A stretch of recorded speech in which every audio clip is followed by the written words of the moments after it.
Good afternoon, everyone, and welcome to the latest edition of our Lightning interview series. As always, we want to make these sessions interesting and interactive, so please do introduce yourself and tell us where you are joining from and what you do. So before we get started today, I want to make a few quick points about upcoming events at ODSC and AI+.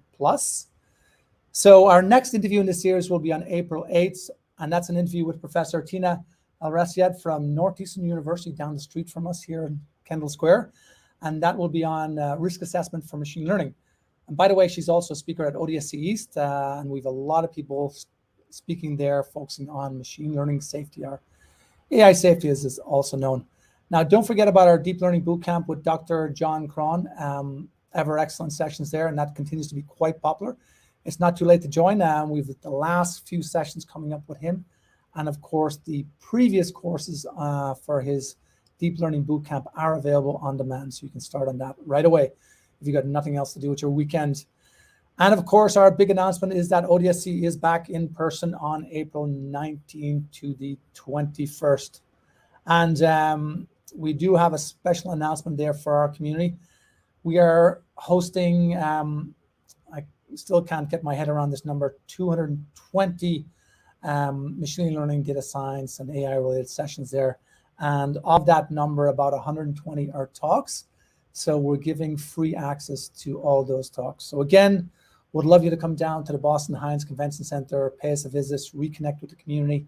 And if you can make it to Boston that week on April 19th to 21st, no worries. We have about 50% of our content is available virtually and online. So that's a wonderful chance for you to get that. And then our schedule is live over the full 3 days. So go check it out, see if there's any topics you would like to catch up on. And another great thing, I think it really ties into our conversation today, and that is we will be having a free career expo on our last day. So if you're in the market for a job, looking for a new role, the boss is really giving you a hard time on a Friday, now's a good time to be looking for a new position. And by the way, if you're hiring, this is a free community service, both to our people looking for a job as well as companies hiring. So if you want us to post a job for you, get in on the career fair, please do so. And what's my last slide here? Oh yeah, if I haven't already mentioned it, well, I did already mention it, I know that. Please check out our bronze pass there. And these talks are always recorded. So if it's usually my guest is imparting some words of wisdom and you want to catch up on that, we'll be doing a follow-up email and you'll get a chance to link to that recording. So please do share that with your friend and colleagues once you get that. All right, so on to the main event. We're going to have a lot of fun with today's topic. So I'm thrilled to introduce today's guest, Nick Singh. Nick previously worked at data startup SafeGraph, and prior to that was a software engineer at Facebook's growth team. He also interned at Google. And of course, Nick is most famous for co-authoring the best-selling book, Ace the Data Science Interview. Nick, welcome to the show. Having me, man. I'm really excited to chat with you about Ace the Data Science Interview and just job hunting and data, because this shit's confusing. Oh, for sure, Nick. And as we know, it's the I think it's still one of the sexiest jobs in the world. Maybe data engineering is taking over a bit, but let's get into that later. So Nick, so for our audience, tell us firstly a bit about yourself, and then I would love to get the story behind the inspiration for the book that you co-authored. Thanks, Seamus. I've just always been super interested in math, and then later on coding, and I was like, well, how do I combine the two? For a while, I was really more into the software engineering things side of things. But then when I learned about machine learning, I was like, wait a second, I can combine my interest in math and CS, and that whole world of data science, machine learning opened up for me. And seeing people make these really cool demos with computer vision, just like captivated my attention. And that's what really pushed me into like combining the two and just pursuing it. In the past, I've worked on Facebook's growth team, which is using data to build products. A lot of A/B testing, rapid experimentation, and chasing numbers. So on Facebook, we were just trying to make sure users retain and stay for a while. In the past, I've also interned at Google on their data infrastructure team. So seeing data in a different way, more on the data engineering side. And most recently, I worked at a data company called Safegraph that had location analytics data coming from smartphones. So kind of GPS data around where people shop, where do they go in the real world. And we'd sell that alternative data to hedge funds, retail analytics companies, and marketing firms. So I've seen data in a whole bunch of different ways. And I just love it. And most recently wrote the book, Ace of Data Science Interview. Yeah, and what was the inspiration behind that? Like, for those of us, and I've attempted, I think I've got 5 books under my belt at the moment, none of which are finished, by the way. So nobody get excited. But it's like it's a bit of a moment of madness to decide I'm going to write a book.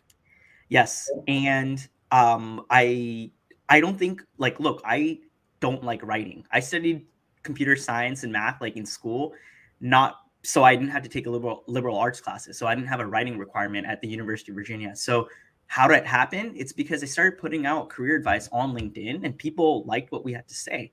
And around March of 2020, people were losing their jobs, people were getting laid off, rescinded. And there's this really famous book that some of your people in the audience might know called Cracking the Coding Interview that I used to help me get my job at Facebook, where I was primarily more on the software engineering side for that little bit. And I was like, why does that book not exist for data science, machine learning? Like these interviews are tough. People are getting their job, losing their jobs. And, data interviews do way more than just simple data structures and algorithms, which is the primary focus of Cracking the Coding Interview. So that's how this baby was born, with me and my buddy, Kevin Huo, who was my roommate at Facebook, my high school buddy, and he was a data scientist on Facebook groups. So we're just like, you know what? We both like going out. I like to DJ, he loves to dance, and we'd be going out and, COVID hits, we can't do nothing. Right. So we're now stuck in our home. So we're like, oh, what the hell? We should get back because there's nothing else fun to do anymore. We're stuck at home. So, it wasn't really like we were like trying to be an author or anything. We just wanted to help and we had nothing else to do. That's just an awesome backstory. And I would say requires a little bit of bravery as well, if I may say so, Nick, because I kind of tell people I'm unemployable at this stage, but I would not still go out there and write a book called Ace the Data Science Interview, because if I ever needed to interview for a job again, I'm kind of like, you'd be putting a target on your back, so to speak. So definitely. People are always like, oh man, you should crush this, or like, how are you, it definitely puts a little bit of a target on your back, but like, you know what? At some level also, then you don't have to interview as tough, because it's like, bro, you're asking a question that's in the book, like what do we, which is kind of a cop out, right? Just, I just flip that page, be like, I'm not going to solve it because I already did. And you can read the solution there. So look, for someone who doesn't like to write, it's an extremely well-written book, and we'll share a link to it. You can buy it on Amazon or other places. And we'll talk a bit more about that process later, but very, very well-written book. And we'll get into some more details on the book itself. But let's start up something a little light here before we get into the scary parts. But, just thinking back to my in my original career, I was working in software engineering and finance, and went through that whole difficult process at times. But I love these, some people have asked me, and I'm sure they've asked you, like, what are the toughest questions you've ever been asked? And some of my favorite are like, the one I was like, being raised Catholic and being asked for your sins is kind of like, I always had flashbacks to that, and people ask me, tell me your 3 worst qualities. And I always thought that was the most inane question on the planet, because first of all, you're going to be prepared for it. And you always want to say something like, you want to find out my worst qualities, just hire me and tell me after 3 months. You tell me, that's your job. What do you want written on your gravestone? None of your business. That's why that kind of invasive. So tell us about the hardest interview questions you've heard. And well, just going on the gravestone thing, actually, I saw a really good tweet on that. Like, what do you want written on your gravestone? People don't write CEO, entrepreneur, VP of data science on their gravestone. They write father, husband, son, right? So it's like, at some point, it's like, bro, like, you think on my gravestone is going to be written like author? No, it's going to be written husband and father or whatever, right? So get out of the business. Exactly. But I mean, I think industry is headed in the right direction. Like, people are stopped asking a little bit less. They're asking like, oh, what's your biggest weakness? And they're mostly just asking like, tell us about your projects, which is a lot more instructive of like, yo, like, what can you actually do? And like, how did it go? But in my experience, the two hardest questions I've ever been asked was one at Snapchat.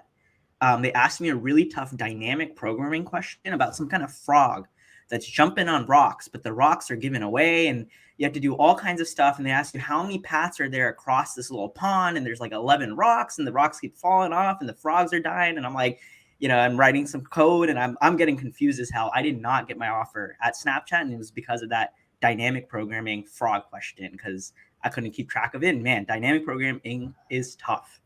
But that was, for data folks, I don't think they're going to be asked that. That was more for a software engineering interview. So unless you're an MLE, machine learning engineer, or software engineer, you don't have to worry about those kind of hard dynamic programming questions, quite frankly. And then the second, sorry, go ahead, Nick. And the second hardest question I was asked was, this is more behavioral, not technical, which is at SafeGraph, they asked me, the CEO asked me, what's something you believe that most people don't agree with, or like would not agree? So I basically said something like user privacy. I haven't heard that one. User privacy doesn't matter. And this was a big thing because I'm leaving Facebook to join this Sorry, data startup that's doing that's doing this GPS stuff. And it was like peak like Cambridge Analytica. It was peak like, oh my God, everything's. And I was like, guys, I don't know how much this really matters. Like people say performatively, like I think this user and data privacy matters. But like if we look by actions of like how data actually improves their lives, and like how giving our location data, like we fully do it everywhere. And only the journalists care, honestly, like day to day, like, do I really care if someone has my data? Not really. Like I get better ads, I give away data, but I get better ads. And that actually is a win-win for me. Like I want targeted ads on Instagram. I don't want a random Geico commercial. I want to see the thing I'm actually interested in. So it was one of those like things. So it was pretty tough though, right? Because how do you think about that on the spot? No, that's definitely quite. That's a difficult question, but in context, it's even more difficult question. Yeah, I guess not really something related to this, but I definitely say, people should be much more aware how valuable their data is, and I think we'll pretty soon get to a point where we should be paid for our data because we're giving it away because we don't understand the value of it. But that's definitely a tough question. And going back to the dynamic programming one, Nick, that's super interesting because for the in the early noughties and especially the 90s, the brain teaser type questions were massively popular. Yeah. But there were, for myself, when I first started interviewing it, they were extremely difficult because first of all, I didn't quite understand that a lot of these questions have no right answer. And even worse, some of them have no answer. They just want to see your problem solving skills. Right. But nowadays there's much better ways to do that. So right. And my advice to people since have been, if you're going into a company and they're giving you these kind of I would almost call them aggressive questions, like what do you want to have in your tombstone, what's your 3 worst qualities, giving you brain teasers where after a while you're figuring out, well, there is no right answer. I would say that those are some red flags because we always say it's a two-way street when you get a job, right? You may be super motivated to get a job at a certain company. And I know there's people who would love to have your resume you got in a short amount of time for Google and Fang and this, like it's all about that. But at the end of the day, you got to be happy where you work and all that good stuff. So, so that's great. So, and the industry these days is headed toward like away from those kind of things. Like our book has a few of those like a little bit harder probability questions, but they're not like brain teasers. So maybe in Wall Street or maybe some like top management consulting firms, you'll still hear something like how many golf balls are in a bus or something like that, or something like you go on an elevator, how many, but these days more and more it's like write me a SQL query, which is directly relevant to the job, and like that's a great way to test your problem solving skill in a way that's actually appropriate for a data professional. Yeah, we actually had the same series last week. We had an interview with Mona Cahill from Greenhouse Software, and they have a very, very transparent hiring process where you can go on their website and actually see all the steps. All right, Nick. So, but I'm excited to kind of get into the details of your book, because one of the things we have done in the past at ODSC at our career lab and career fair, we have people come in and say what it's like a day in the life of a data scientist, like at Airbnb. But I remember we had a whole set of tables set up, and we just look at people's resumes and give them some advice on the resume. And that's kind of tricky because everyone's got a different opinion. But Yeah, chapter 1 of your book is all about crafting the perfect data science resume. So because I want to know as well. So how do I craft the perfect data science resume? Honestly, the first thing is get rid of your neutral information. It's so surprising to see people add all kinds of details that just detract from the good things on their resume. And I don't blame them, because when you apply to college, you want to be well-rounded and list every club involvement and this and that, and the fact that you're a good human and you're volunteer and this and that. But quite frankly, on your resume, these days people like drown out, like they're like quadlingual.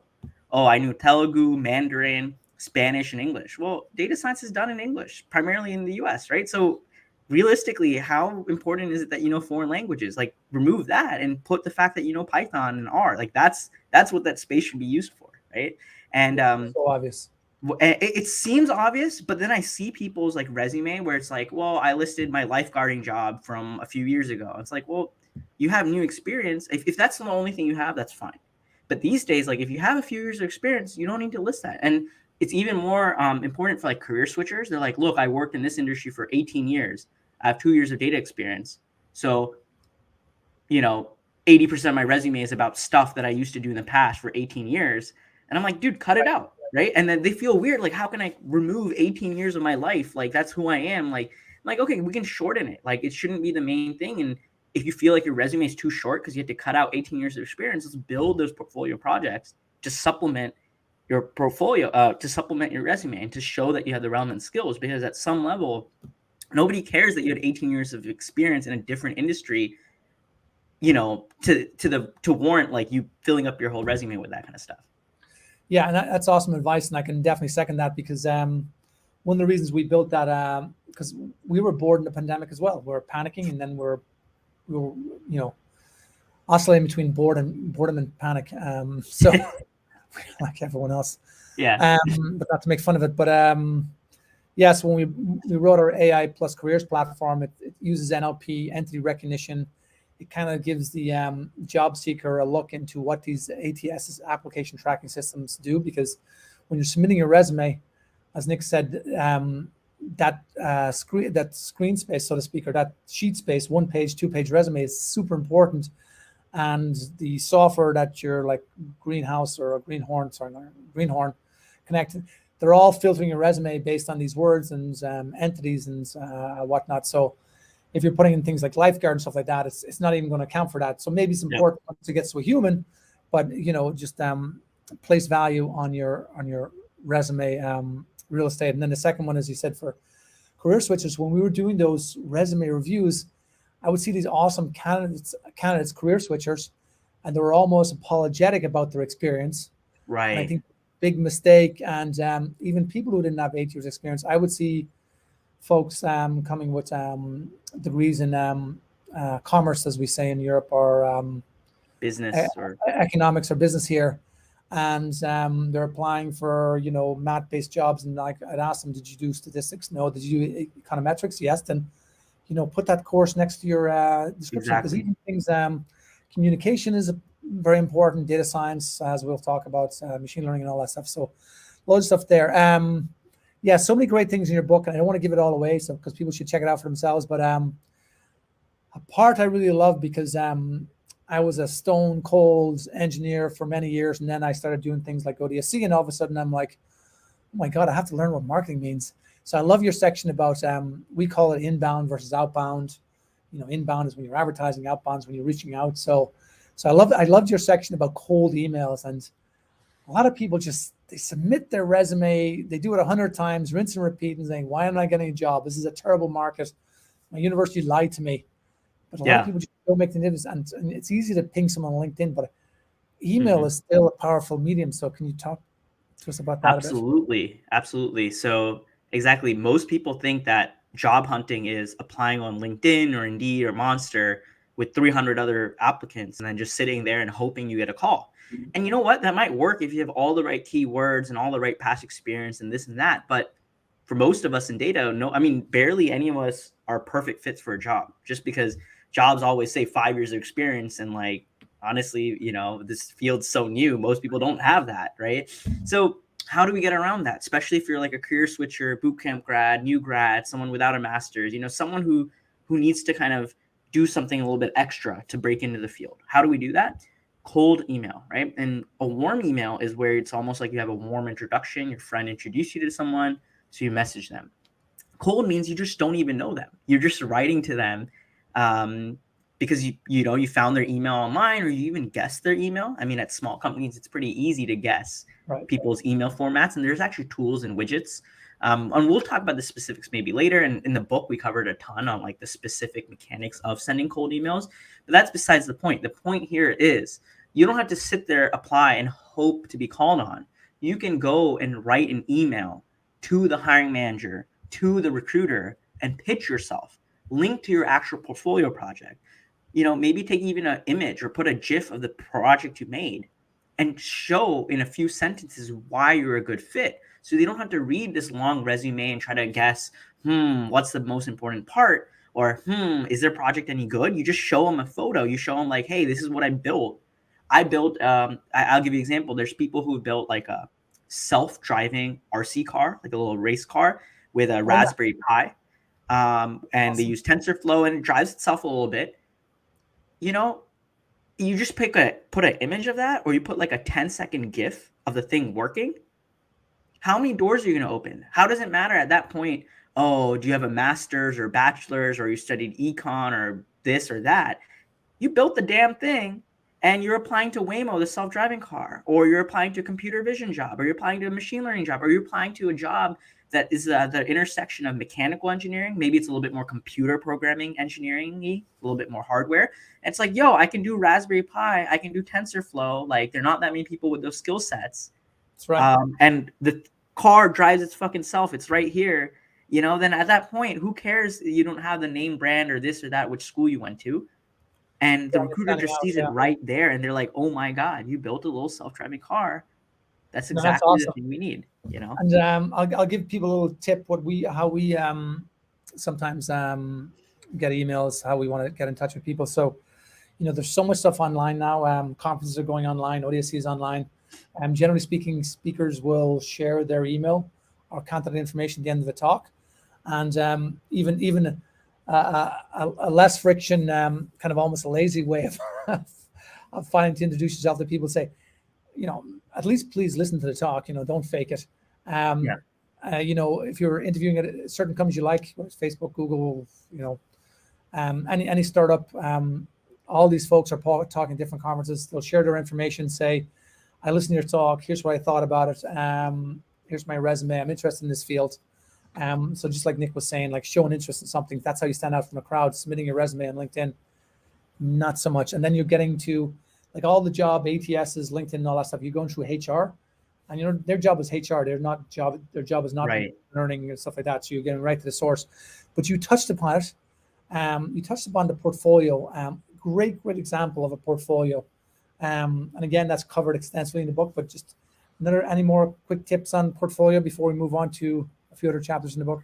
Yeah, definitely. So chapter 2 is all about building these kick-ass portfolio projects. And I think the biggest thing that people get wrong about this, there's actually several things. Like there's a lot of misinformation, I think. And I don't think people are spreading misinformation on purpose. It's just like, people don't think it through. So one is like, oh, I have like 7 small little projects.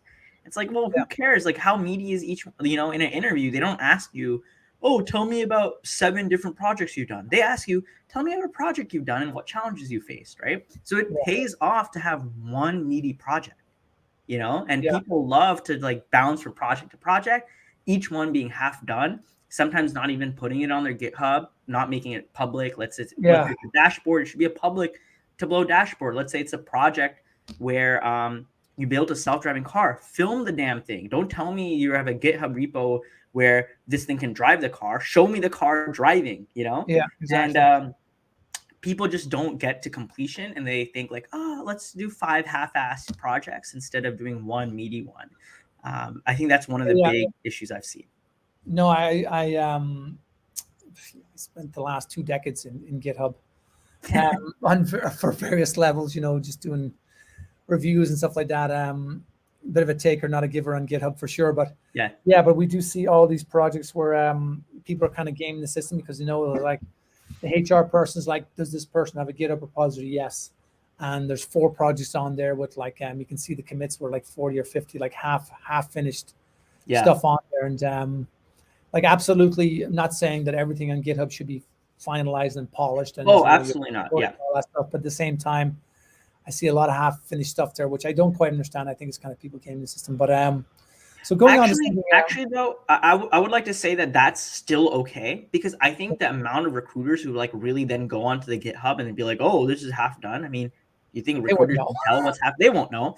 Yeah. So this is where who will know? The hiring manager or the technical interviewer right in the interview. And that's when it matters, when they ask you, tell me about the hardest bug you had with this project. That's when it matters to be like, oh, you know what? There weren't really any hard bugs because I did it in like 3 hours, versus like, oh shit, I spent, 10 weekends on this every weekend for 10 weekends in a row. Let me tell you all about it, because that's the kind of rich conversation that you have with the interviewer where they push deep, like, oh, you built an RC car? Tell me about the computer vision side. Tell me about how much data was involved. Tell me about pre and post processing. Tell me about latency. How did you deploy the model? Blah, blah, blah. And you can't get to that level of depth if it's just like, oh yeah, I cloned someone's Kaggle project and I just did the same thing they did. And it's, I don't really know, I don't really understand. So don't worry about your GitHub being complete in that sense. It's just that when it comes to your resume time, be ready to have one good project to talk about. And that's where it's like 5 half-done ones opens you up to not answer the technical questions well. Because one of the biggest ways to assess talent in data, besides asking these like, SQL or coding or stat questions, is let's go dive deep into your past project, because then I can tell if you're bullshitting or not, Right, exactly. And I definitely want to get into deeper into some of the technical stuff. But before that, one of the things I really liked about your book, because I noticed this myself, a lot of companies like 5 years ago were starting to shift what we call the behavioral interview types of interviews, and moving away from those other things we were mentioning earlier. So do you want to cover a little bit about, for people who aren't familiar with the behavioral interview, what that is, and kind of some points about that? Absolutely, yeah. It's really interesting because a lot of technologists, a lot of data folks think like behavioral interviews are fluffy bullshit. They don't have to practice. They just show up. Right. And I've seen really, really smart people botch. Tell me about yourself. And here's the crazy part, Seamus. Like, every interview starts with like, oh, can you tell me a little bit more about yourself? So it's going to be asked. It's going to set the tone for the interview. This interview. Sorry, and you're going to mess it up, right? Because you're like, and they start rambling. They talk about all these random details. So I think that working on the behavioral interview pays huge dividends. And I think it's just ignored because we don't give that much value to like, oh, what does it mean to set the tone of an interview? Like, they're human. Like, answering the SQL question is what sets the tone. Like, no, right. At some level, I'm hiring you to work with you as a person.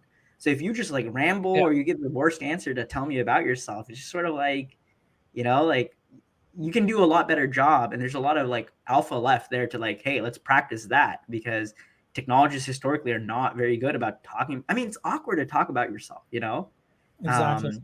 And people start with like, well, I was born in, Ireland, this in 1970, it's like, what are you talking about? I tell people close. Huh? Oh yeah. I was thinking about you. Close. Yeah.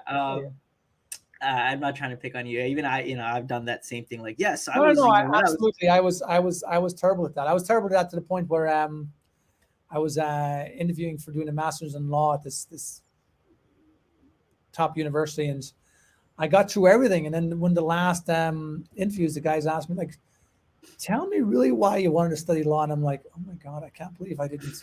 I started thinking, why do I want to study? Like the reasons, and all of a sudden the answers in my head were not answers I wanted to give. Yeah. And that's a problem. And you better believe it. At some level, every company is going to be like, why our company? And if not our company, like, why this product? Why this industry? And if you don't have a straight face to, be like, oh, I heard you were hiring and you're paying a lot, right? And I mean, that might be the truth for a lot of people, but if you do a little bit of research on their technical blog, you look into the hiring manager, you look into the CEO, CTO, just an hour or two of Googling around, you're going to find at least something a little bit more constructive than I heard you guys were hiring and you pay well. No, you're going to be like, you know what? This is a cool challenge. And I saw your conference talk at ODSC. And it was pretty cool and it resonated. I saw, the VP of data do this and that. And, I figured to apply. And then they're like, oh shit, you went to our conference talk. You at least know something about us. That's better than all the other people who applied blindly on LinkedIn or Indeed because the UIs were hiring. Like that's already a better answer. And it took, just to going to a conference or like making it one connection. Exactly. So yeah, and one last point in those behavioral interviews, it's super important because they have to understand like why this is being asked. It's not just to be a nice person because there's lots of reasons to ask, and I hear this complaint about hiring managers all the time. Like they're worried about churn. They want to make sure that's the person they're hiring is comfortable with the job, is something they really want to do, and then they're not rehiring for the same position in 12 months. Yeah, it's very expensive to hire people, and it's even more expensive to replace people. So, that's exactly like I said. That's a hugely important part of it. So, all right. So, kind of getting into the data science job interview itself, like. Give some advice for our folks. Again, they can get the book, they can read the book, and they can read all about this. But quick pointers about what should they be focusing on technically, because we all dread the technical interview. Before it used to be the whiteboard interview. Now they've got sometimes take-home exams. But what should folks be focusing on? Because when you look at these resumes, it's like they got data wrangling in there, SQL databases, they've got mathematics, statistics, they got machine learning. It's just what we call the unicorn job description. Like I would have that person in that job description actually for a junior one. So what is the low hanging fruit here, so to speak? Definitely. This is going to be tough because the bulk of the book is all the technical stuff, like 260 pages of it with like 201 practice questions. So split into like 9 different chapters. I don't know how I'm going to summarize it, but let me give you some of the highlights, right? I think that SQL is a good thing to focus on because it is often a first or second round screening type thing. So just like, before we can even get into the behavioral interview where you're talking to a human, often you're giving a coding screen. So let's at least make sure we pass those because you might not even get to talk to a human. So I think working on your SQL skills is really important.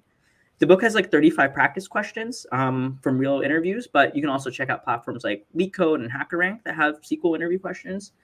So paying attention to SQL is really important, and I think this is doubly so because a lot of people do their data wrangling or and data filtering in Pandas or Dipler for R, and they get thrown off because they're like, oh, I don't really write SQL queries, and there will be some companies who are like, bro, like you don't write SQL queries, you do everything in Pandas. Like we need that. So I've had people get messed up, like for example, interviewing at Amazon, where they're like, yeah, I mean, low key, I don't really write that many SQL queries, but the interviews ask for that. So I think making sure you practice SQL queries is very important. I think coding is also very important.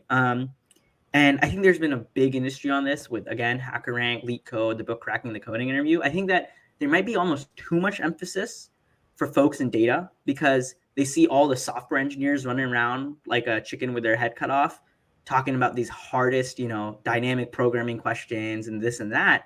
But I mean, you're a data scientist. You're not expected to perform at that level because otherwise you'd be a damn software engineer. And that's, Right. So I think that people overly maybe focus on that. It's important, but like you don't need to be able to solve the hardest questions, like being able to reverse a string or do basic things with arrays. That's decent enough. Like, there's an over focus, I think, on data structures and algorithms because day to day, like you're not going to be working with linked lists. It's just not what data scientists need to be able to do. Now, you know what they do need to be able to do, Seamus? They need to be able to explain themselves to other business stakeholders, other audiences that might not be as technical as they are.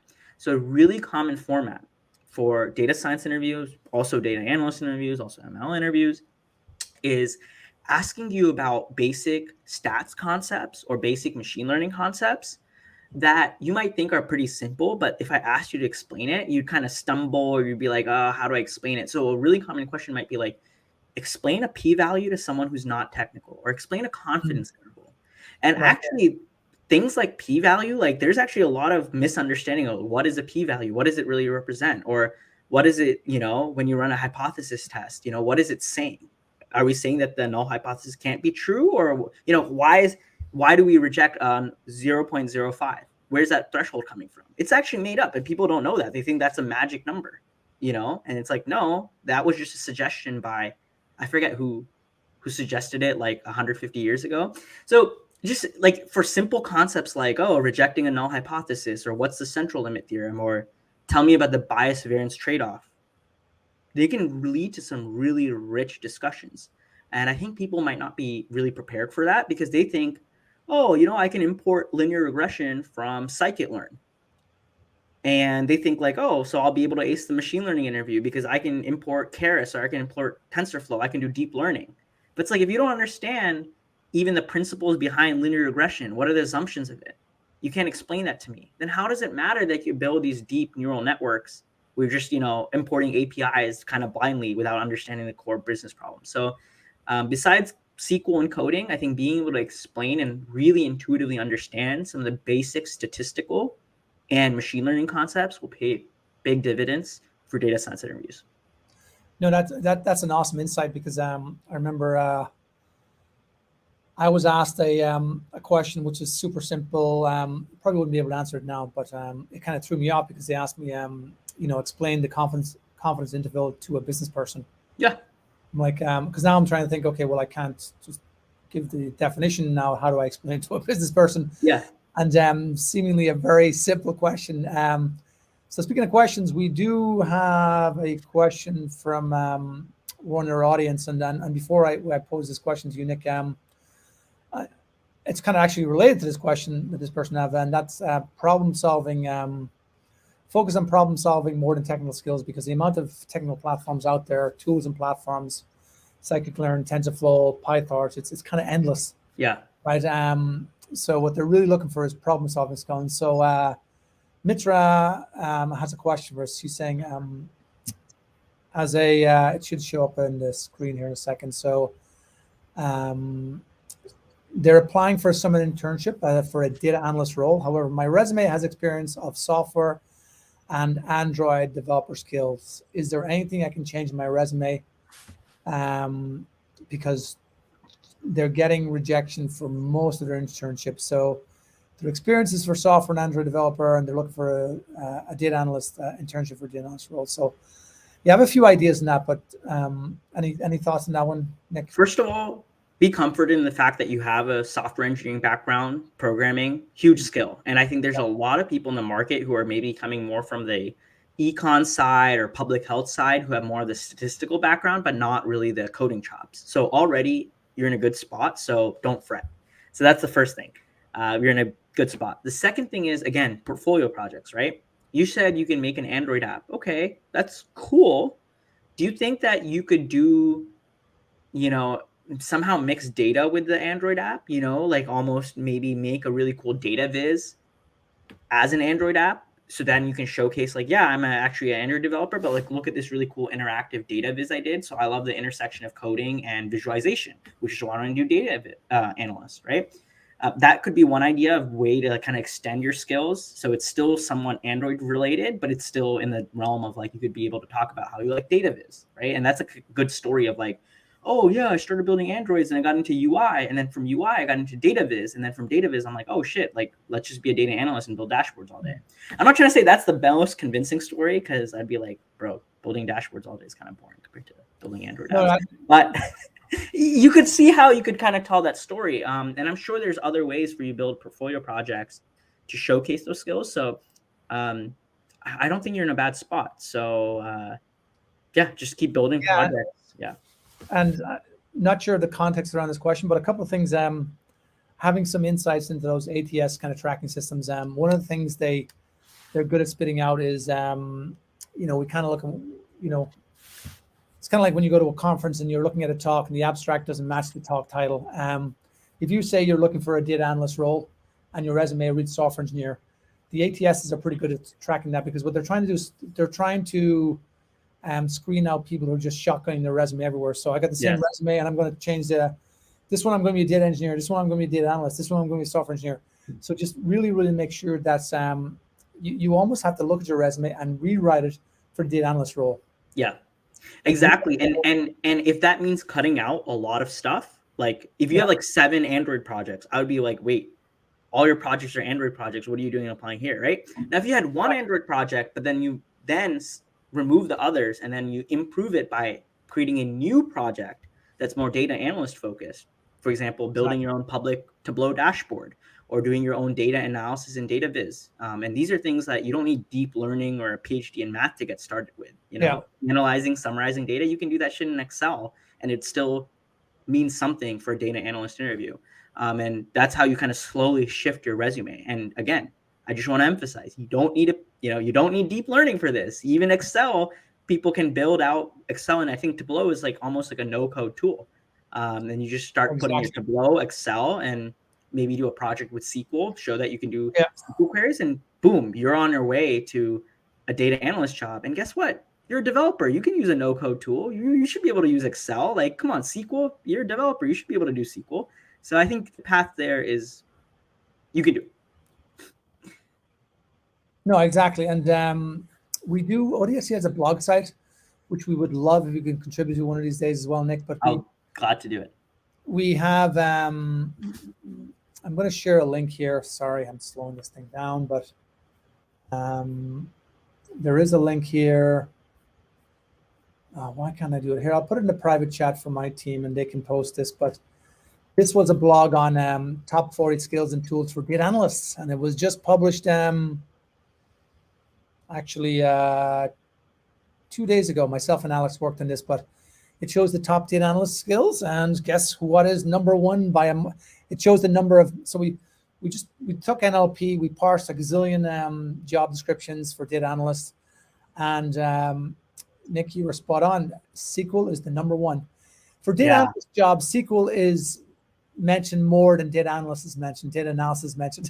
That will tell you how important SQL is. So I just shared that link with the team, and maybe Ira or Ruby, if you can share that with our guests. And then number 4 for all these jobs is communication skill. So again, you're in terms of skill. And then we looked at platforms. Sure enough, Tableau is number 1. And Matt, I'm not sure what your programming skill is. Doesn't matter if it's in Java or Fortran or whatever, but Python and R are the kind of top 2. But these are all scripting languages, so pretty easy to write in those. And then the number 3 skill we find in data analysis, the number 3 platform is still Excel. Like Excel is still the most popular platform, not TensorFlow, not PyTorch. Yep. Data analysis. So being able to pivot a table and show that you know how to pivot a table, like you literally learn that in about a half an hour, how to pivot a table. So that's why I really loved about your book, because the stuff I've been learning for 20 years, I really found that doing an interview can be daunting, and you really touched upon that. So, and then just to follow up on your saying statistics, stats. Like if you know basic stats, that's so essential. So let's flip things around here for a second. So for hiring companies, because I think people looking for a job, maybe there's some recruiters on this session right now, or we'll be listening to this later, but or technical hiring managers. But it's good for people when you're looking for a job to think about it from the hiring manager standpoint. Get inside their brain a little bit, but what do you think hiring managers could do better when they're recruiting? Right. What are the things they could do better from? I think that one way for them to get more applicants, especially from a diverse candidate pool, is to kind of add some more flexibility in the job requirements listed, in the sense that that shows understanding of like, hey, we need Python, and then you can write in parens like R is okay too, because if you're really good at R, you can learn Python and you'll be fine, right? Because it's not that crazy. In about 2 weeks of training, you'll be able to switch over, because more harder is to teach you about the basic stat concept itself.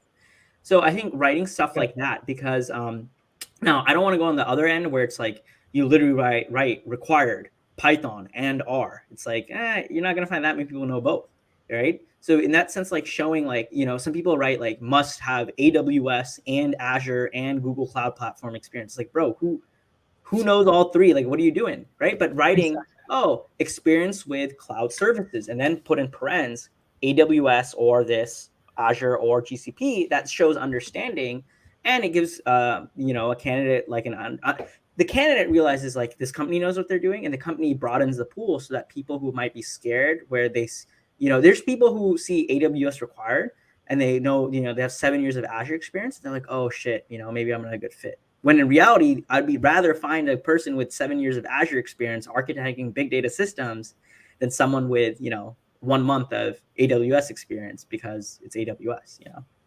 Exactly. That's so spot on. So Nick, I just want to wrap this up because that 45 minutes went Flew 46 by. minutes actually went super super quick. But yeah, without naming the guilty, what has been your worst interview experience? Our question. Our Yeah, pass. I'll tell you. Pass I'll on that. tell you. I don't want to get you in trouble. Yeah, no, it's fine. I went to a magnet high school here in Northern Virginia, and I interviewed with a VP of engineering who had kids the same age as me. And this was when I was a college new grad, so I was just graduating college. And I think his kids were maybe 3 or 4 years younger than me, and they went to this like elite boarding school out in California with like 60K a year tuition for high school, and my high school was also kind of well known. So they were just sort of like, why did you graduate this well known high school and only go to a state school? Because my kids, they're trying to go to Stanford and MIT. So what happened, bro? And I'm like, dude, like, I think I did pretty well, and I'm interviewing here, and I entered at Google. So I mean, I don't know what to tell you. I mean, at 17, I Wow. kind of didn't focus on my grades, even though I went to a good high school, and I think I'm pretty smart, and I think That's UVA is just a a good red enough school. flag. Yeah, I was just like, and he brought his kids into it. Like, I'm asking because my kids go to this boarding school. You probably heard of it. It's like also very competitive. So like, dude, what? Yeah, it was not fun. Yeah, and people wonder why interviewing is so stressful, right? Because Yeah, it's yeah, human nature. Who knows what's going to come out? But yeah, look, Nick, this was a fantastic chat. I really really enjoyed it. I hope our audience did as well. And please, once again, if you have a chance, go out and support Nick, support his work.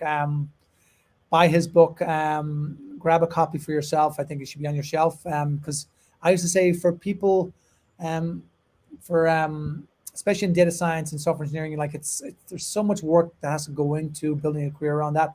It's almost like you're always interviewing, right? You're always kind yeah, of building up your skills, building up your resume. So it's I think it's an evergreen book that you can have on your shelf. Number one, then two, reach out to Nick on LinkedIn.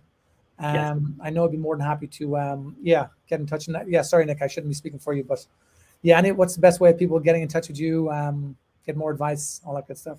Yeah, hit me up on LinkedIn. I post daily about career advice and data science on LinkedIn. I'll also post a little bit on Twitter, and of course, the book is where most of the knowledge I have sits. So check it out on Amazon. Yeah, and I do have one question. Sure.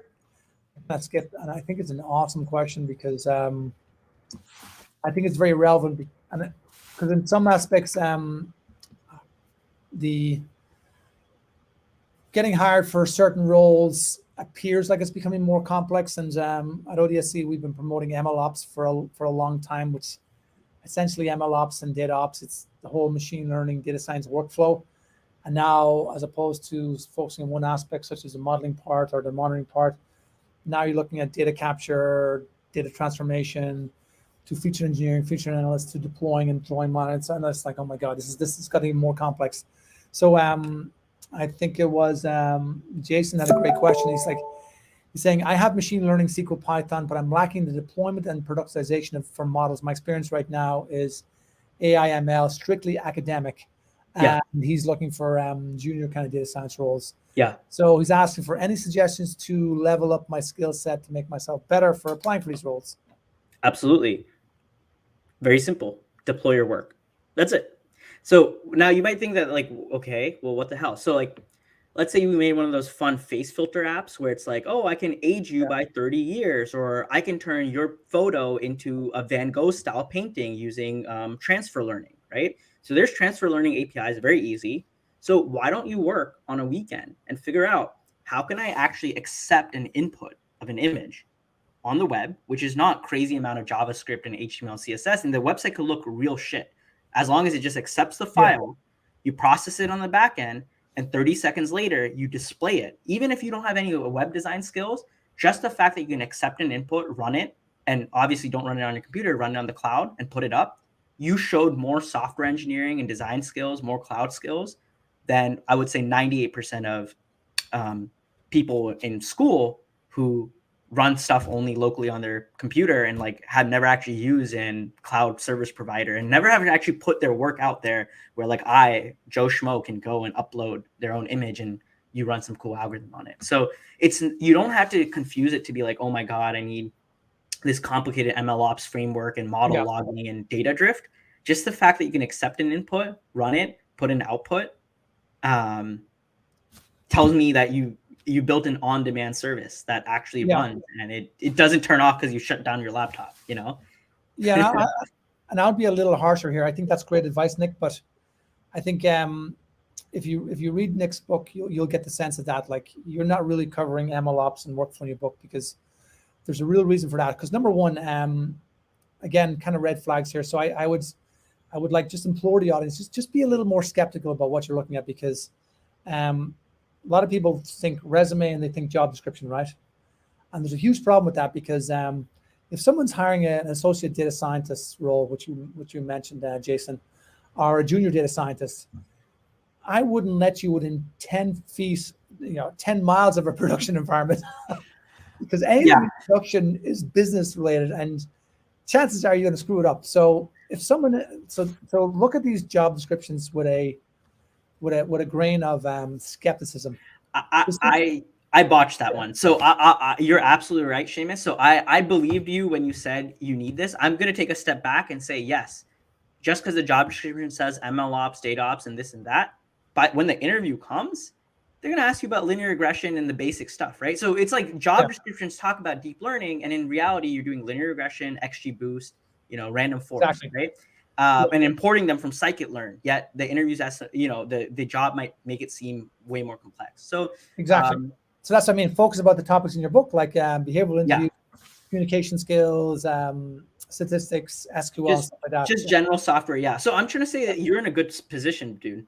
If you know SQL, Python, and you have a project and you think your weakness is, I lack MLOps, no, I think you're going to be fine, especially for data science, junior data science position. You're not expected to be a senior MLE, right? Yeah, and that's what we call a lazy job description, because whoever wrote that didn't know what they were doing, right? Yeah.